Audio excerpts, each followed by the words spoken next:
Welcome to our latest news update. Today we will be discussing some of the most pressing global issues.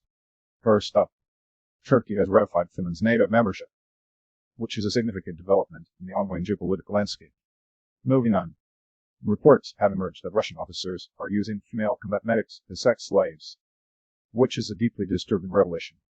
In other news, Russia is currently running the UN Security Council this month, much to the dismay of Ukraine, who has called it the worst April Fool's joke. Additionally, Moscow has warned Sweden that they will be sent to their deaths if they join NATO, which is a concerning statement. Finally, a fencing event in France has been cancelled after Russians were readmitted, which has caused controversy. With all of these important stories to cover, let's get started.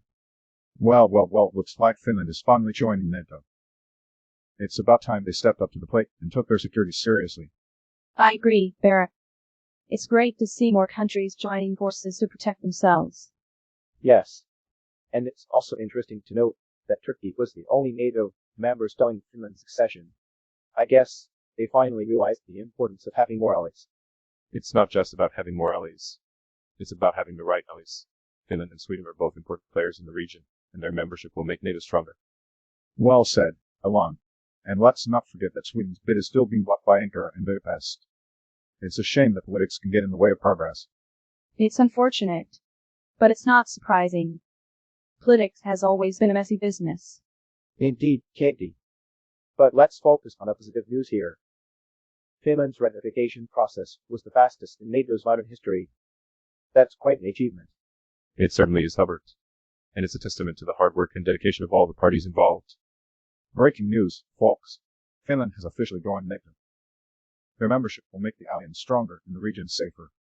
In this article from All Monitor, NATO's Secretary General Jens Stoltenberg hailed the move as a historic moment for the alliance. Let's hope Sweden's bid will be unblocked soon so they can join the NATO family as well. Well, from one international alliance to another, let's talk about some not-so-friendly relations. Brace yourselves, folks, because this next story is not for the faint of heart. Well, this is certainly a disturbing report. It's important that we acknowledge the gravity of these allegations and take them seriously. We cannot allow this kind of behavior to go unchecked. It's a violation of human rights and is unacceptable. Absolutely, Barrett. And it's not just a problem in Russia. Sexual violence against women is a global issue that needs to be addressed. We need to create a culture where women are respected and their rights are protected. Well, I must say, this is quite a complex issue. It's not just a matter of individual actions, but also systemic problems. We need to examine the root causes of this behavior and address them at their source. As I always say, we cannot solve our problems with the same thinking we used when we create them. I agree, Albert. And we also need to consider the role of technology in all of this. Social media and other digital platforms have made it easier for perpetrators to target and exploit their victims. We need to find ways to use technology to prevent these crimes and protect vulnerable populations. And let's not forget the importance of holding those responsible accountable for their actions. We need to support the victims and ensure that justice is served. In this article from Post, we see the devastating impact of these crimes on women in the Russian military. It's up to us to take action and make a difference. From sex slaves to Security Council, Russia is really diversifying its portfolio this month. Let's hope they don't mix up the two. Well, this is quite the situation we find ourselves in.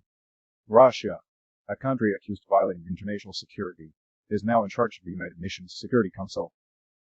It's like putting the fox in charge of the henhouse. I mean, it's not like we can just change the alphabet to skip over Russia's turn, right? That would be too easy. It's a delicate situation indeed. The Security Council is meant to maintain global peace and security. Yet the country in charge is accused of violating those very principles. Maybe we could send a Tesla to the Security Council and see if that helps. I hear they're pretty good at solving problems. In all seriousness, we need to address the issue at hand. Russia's behavior in Ukraine is unacceptable, and we cannot let them use their position as president of the Security Council to further their own agenda. It's heartbreaking to see Ukraine suffer under Russia's invasion. We need to stand with them and support their efforts to regain their sovereignty. Unfortunately, the UN Charter does not provide an easy solution to remove a permanent member of the Security Council. We must work within the framework of the Charter to address this issue. Maybe we can send Putin to Mars and let him start his own country there. I hear the Red Planet is quite lovely this time of year. In this article from 10, we see the gravity of the situation. We must approach this with a level head and work towards a solution that upholds the principles of the UN and protects the sovereignty of Ukraine. Well, it looks like Russia's April Fool's joke is still going strong. In other news, Moscow has some friendly advice for Sweden. Well, folks, we have some breaking news tonight. Moscow has issued a warning to Sweden and Finland, saying that they will be sent to their deaths if they join NATO. This is a serious threat, and we need to take it seriously. It's really concerning to hear this kind of rhetoric coming from Moscow. We need to make sure that we're doing everything we can to keep our allies safe. Well, Katie, I think we can all agree that this is a pretty explosive situation. But let's not jump to any conclusions just yet.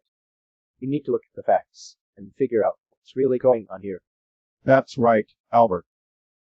And according to this article from Euronews, the Russian ambassador in Stockholm is warning that if Sweden and Finland join NATO, they will become targets for Moscow.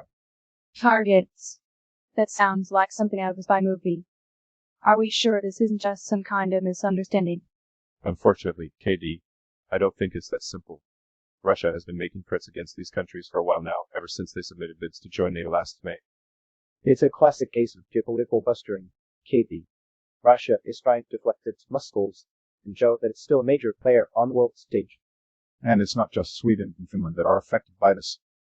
If they do join NATO, the total length of the borders between Russia and NATO will almost double, which could lead to even more tension and conflict. Whoa, that's a lot of borders. It's like a game of risk, but with real lives at stake. Exactly, KD. We need to be very careful about how we handle this situation. We don't want to escalate things any further than they already are. From the threat of death to the cancellation of a fencing event, it seems like the only thing Russia is willing to tolerate is a good old-fashioned sword fight. Well, breaking news, folks. The International Fencing Federation has voted to allow athletes from Russia and Belarus to resume competing in international events. This comes after more than a year of exclusion due to the invasion of Ukraine. That's right, Barrett. And as a result, a fencing World Cup in France has been cancelled. The French Fencing Federation has decided not to host the Men's Challenge MonoLP tournament near Paris in May. I must say, this decision has caused quite a backlash. Over 300 fencers signed the letter of protest, and the organizers of another World Cup in Germany withdrew as hosts. It seems like the fencing community is not happy with this decision. It's interesting to see how different countries are reacting to this decision. The organizers of an upcoming competition in Poland have said they will demand Russians and Belarusians sign a statement saying they do not support the war. It's clear that this decision has far-reaching consequences. And it's not just the fencing community that's affected. The International Olympic Committee has recommended conditions for Russian and Belarusian athletes to compete again as neutral athletes, including no entries in team events and of foreign athletes who are contracted to the military. I have to say, it's fascinating to see how sports and politics intersect.